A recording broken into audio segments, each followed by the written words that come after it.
Bonjour à tous et bienvenue dans cette vidéo corrigée de l'épreuve de philosophie. Je suis Marine Hilario, journaliste à l'étudiant, et ensemble nous allons corriger l'épreuve de la voie technologique. Alors pour ça, je ne suis pas seule, je suis avec Laurent Awono, qui est professeur de philosophie au lycée polyvalent Gustave Monod à Enghien-les-Bains et auteur de la méthode de la dissertation en carte mentale. Alors bonjour Laurent, merci beaucoup d'être avec nous pour cette vidéo corrigée. Bonjour Marine, je suis enchanté d'être là. Alors, les élèves avaient, au choix 3 exercices, 2 dissertations, 1 explication de texte. La première dissertation va porter sur «La nature est-elle hostile à l'homme?» et la seconde, «L'artiste est-il maître de son travail?» Et quant au dernier sujet, il s'agissait d'un texte de Platon, «Les Lois», livre 9. On va peut-être commencer par, le premier sujet de dissertation si ça vous va. Donc la nature est-elle hostile à l'homme? Hem, Selon vous, quand on découvre ce sujet, qu'est-ce qu'il est important, de faire pour commencer? Mais, disons qu'il faut résister à cette tentation de répondre tout de suite par oui ou par non, parce qu'il faut passer quand même, un tout petit peu de temps sur les termes Mmh. importants du sujet, que l'on appelle, très souvent la définition des termes du sujet et beh, on peut se dire déjà que le sujet, l'énoncé affirme quelque chose et cette chose, c'est que, la nature est hostile Mmh. et la question, serait donc, est-ce que cette hostilité, s'adresse à l'homme? L'est-elle, vis-à-vis de l'homme, par exemple? Voilà et cette piste-là pourrait déjà nous mener à une forme de problématisation. La nature, c'était vraiment la notion clé, du sujet selon vous? Disons qu'il y a des notions apparentes dans un sujet comme celui-ci. La nature, oui, la culture aussi, Mmh. la technique, pourquoi pas, qui sont d'ailleurs des notions que nous avons au programme. Mmh. Ouais. Et alors du coup, une fois qu'on a fait ce travail-là, quelles problématiques on pouvait faire ressortir de ce Mais, sujet? on peut, en partant de l'idée que, peut-être que l'homme tel que nous le voyons aujourd'hui n'a pas toujours été tel que nous le voyons aujourd'hui. L'homme est devenu, en fait.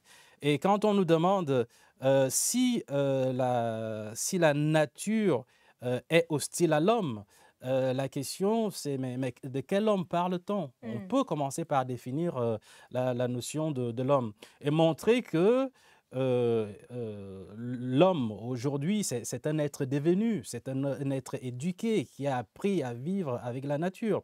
Et du coup, la question de l'hostilité peut se poser dans le sens où, est-ce que, au départ, l'homme a toujours été comme il est aujourd'hui? Est-ce que ce n'est pas l'hostilité de la nature qui a rendu l'homme comme il est? Et quand je vous parlais de la technique, tout à l'heure, c'est à ça que je pensais. C'est-à-dire que, si la nature n'avait pas été hostile à l'homme, l'homme ne serait peut-être pas, par exemple.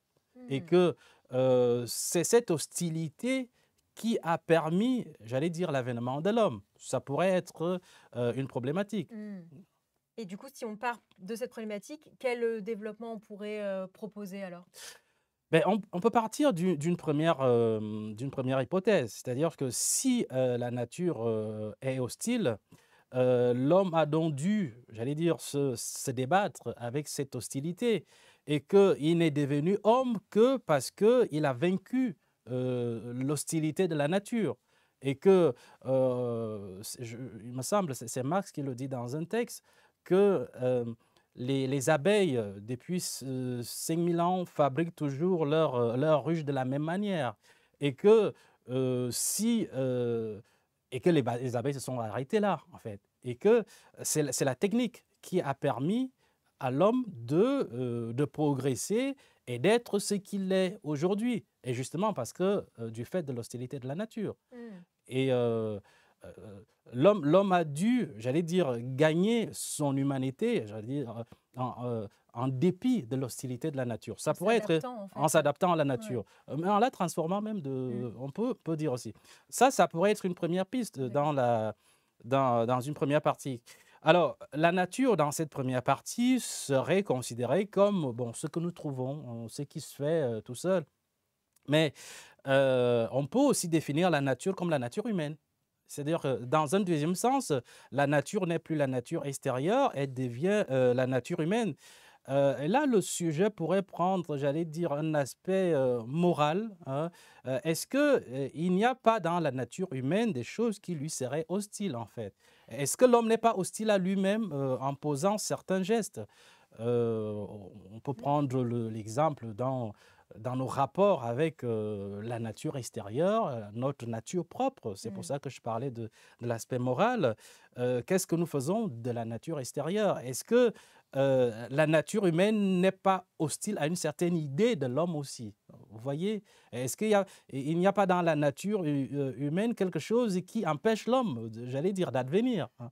Et vous avez des philosophes comme Nietzsche qui pensent que euh, l'homme est à un stade, j'allais dire, intermédiaire de son développement. Mmh. C'est-à-dire que nous pourrions être mieux que nous ne sommes aujourd'hui. Il ne faut pas penser que ce que nous appelons homme aujourd'hui est le stade final où on devait se rendre. Mmh. L'homme est en chemin. Il n'est pas réalisé encore. Est-ce qu'il n'y a pas dans la nature humaine des choses qui soient hostiles à cette réalisation, me semble-t-il?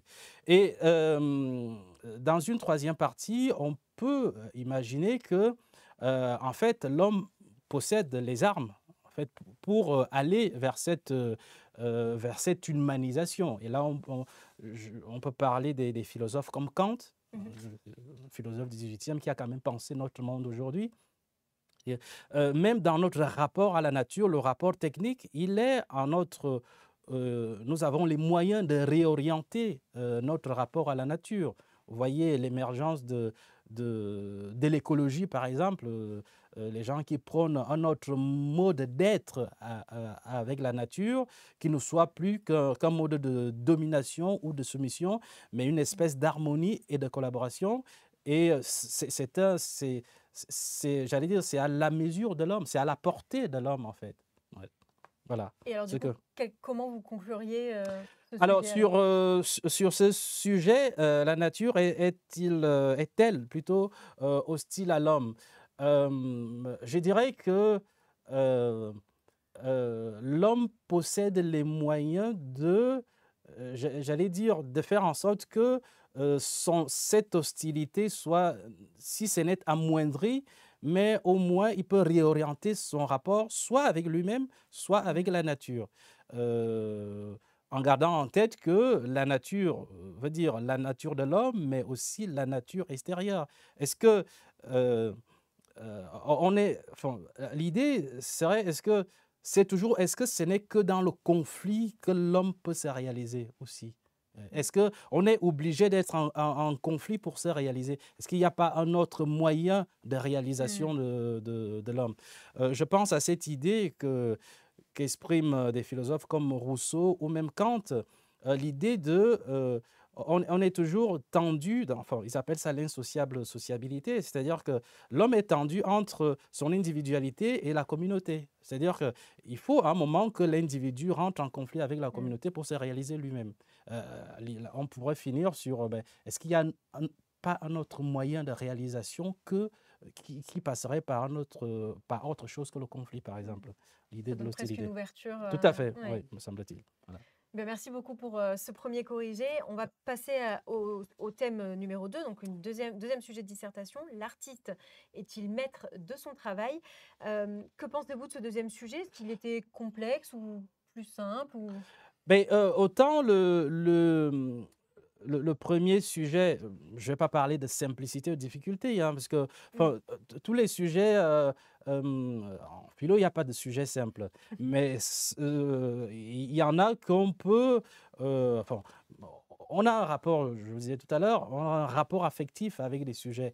L'élève se dira, ah, moi j'aime celui-là, je veux le faire, il me parle plus, Mm. j'ai plus révisé cette notion-là. Personnellement, si j'avais eu à passer mon bac aujourd'hui, j'aurais choisi ce sujet. Celui-là? Très bien, oui, parce qu'il est beau, et la problématique, elle n'est pas évidente. Alors, si vous permettez, Mhm. je vais y venir. Ouais. L'artiste est-il maître de son travail? Bon, l'hypothèse, c'est que l'artiste est maître, mais est-il maître de son travail? Bon, le travail est quand même une action volontaire, hein, ce que nous faisons volontairement. Et on ne peut pas nier dans une première approche que l'artiste soit maître de son travail, puisque c'est lui l'auteur de son Mmh. travail. Dans une première partie, l'artiste est donc maître de son travail dans la mesure où c'est lui qui fait. Il en est à l'origine, Il il est est à pionnier. l'origine de son Mmh. travail, très bien.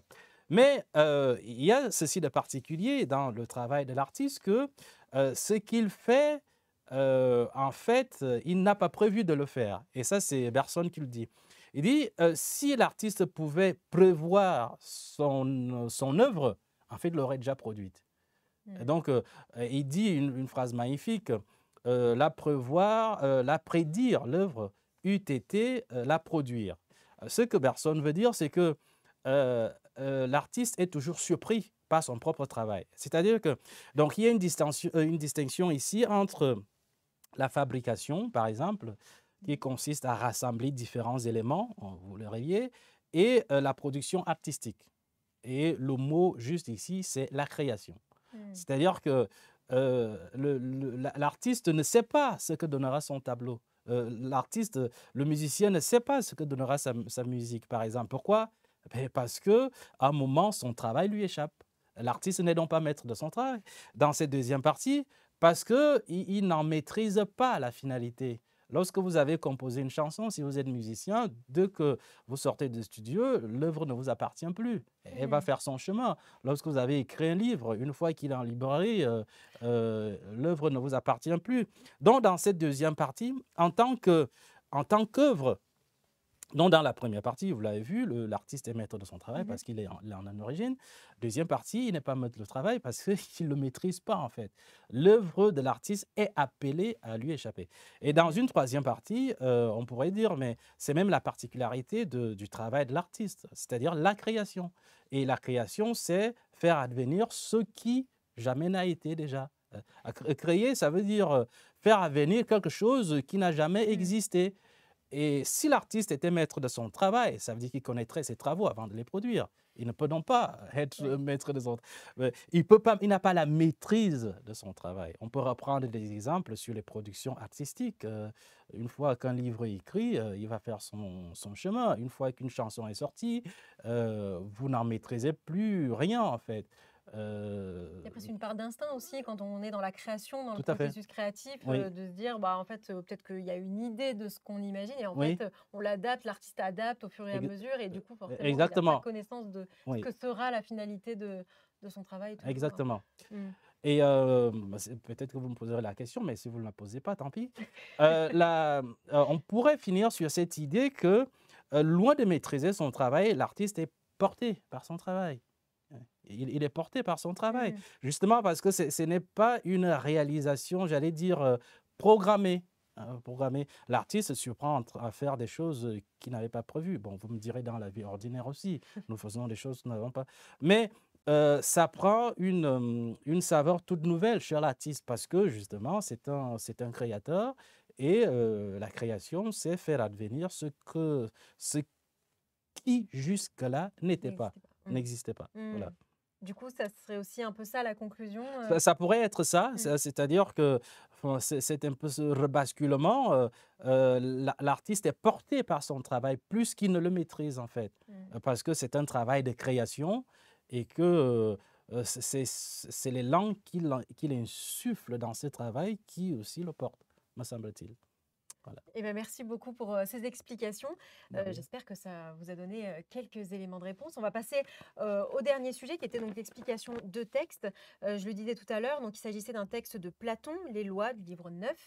Hem, Est-ce que ce texte présente des difficultés particulières dans sa compréhension, dans les thèmes qu'il aborde? Oui, alors le difficulté particulière, oui, enfin, je dirais oui et non parce que, bon, moi je suis enseignant de philosophie donc et parfois, quand on se met à la place des élèves, on se dit: «Oui, c'est un texte difficile, on va pas le leur donner». Mais en fait, ça, c'est un texte que j'aurais pu donner à mes élèves aussi. Donc D'accord. j'estime que, après à la fin d'une année de philosophie, c'est un texte, qui peut être compris par les élèves Mmh. des terminales de série technologique. D'accord. Parce que la justice est un thème au programme et qu'on a vu ça en cours d'année avec eux. On a lu les textes, on les a expliqués, donc ils peuvent tout à fait l'expliquer. D'accord. Ouais. Et alors du coup, selon vous, quelle était, un peu la problématique qu'on pouvait faire ressortir, de ce Oui. texte? Alors, me semble-t-il, et je peux me tromper, le texte pose, j'allais dire, la loi comme, enfin, le texte part de l'idée que le bien, ce que nous recherchons pour nous-mêmes, s'oppose à ce qui est recherché par le bien général, s'oppose au bien particulier. Et le texte semble dire que ce qui renverse cette idée-là, c'est la loi. C'est-à-dire, c'est la loi fait passer le bien général avant le bien particulier. Et du coup, l'éducation à la loi devient l'éducation, j'allais dire, à la citoyenneté. C'est-à-dire que la loi nous amène à apprendre à faire passer le bien général devant le bien particulier. À un moment, le texte dit, même si un gouvernement est un pouvoir absolu, c'est-à-dire qu'il ne change jamais. Ce n'est pas la garantie, même si nous avons un gouvernement qui ne change jamais un pouvoir absolu, cette garantie-là ne sera peut-être pas respectée, c'est-à-dire faire passer le bien général avant le bien particulier. Et ce qui me laisse penser, ça c'est mes développements personnels, ce qui me laisse penser que euh, la démocratie ou alors les élections ou même le changement de pouvoir y est pour quelque chose aussi dans la justice ou dans la justesse des lois. Parce que si le texte nous dit, c'est la loi qui fera euh, passer le bien général devant le bien particulier. Alors que spontanément, nous C'est voulons faire l'inverse, en passer fait, le ouais. bien particulier avant le bien général. Mmh. Or, la question est, mais ces lois, qu'est-ce qui nous garantit qu'elles sont justes aussi? Parce qu'elles peuvent ne pas l'être. Alors, le texte, me semble-t-il, répond à cette question. Si vous changez les gouvernements, vous aurez peut-être la garantie qu'au fil du temps, Mmh. les lois deviendraient de plus en plus justes, me semble-t-il. En tout cas, c'est comme ça que j'ai compris le texte. Et de ce point de vue-là, il ne posait pas de difficultés assez particulières, je veux dire, pour un élève qui a bien suivi de ses cours de philo. Oui. Vous Oui. auriez vu un développement en plusieurs parties aussi, du coup, Oui, en plusieurs parties. Bon, développement en plusieurs parties, oui, parce que il faut toujours diviser son texte Oui. par grande partie, mais il faudrait qu'à un moment, l'élève puisse expliquer ce que la loi, par exemple, Oui. euh, poser la question du bien particulier et du bien général. Mmh. C'est quoi la différence Mmh. entre le bien particulier et le bien Mmh. général? Bon, des définitions comme celle-là sont les signes qui montrent que l'élève a bien compris le texte. Quand il prend le soin, par exemple, de définir les termes qui sont dans le Dans le texte. texte. Oui, Très bien. Eh bien, oui, écoutez, merci beaucoup. de rien. Merci pour ce corrigé. J'espère que ça vous a permis de voir un petit peu plus clair sur et de vous comparer un petit peu avec ce que vous avez peut-être produit à l'issue de l'épreuve. Merci à tous en tout cas de nous avoir suivis. Je vous rappelle que sur l'étudiant.fr, vous retrouvez plein d'infos sur le bac et je vous dis donc à très bientôt.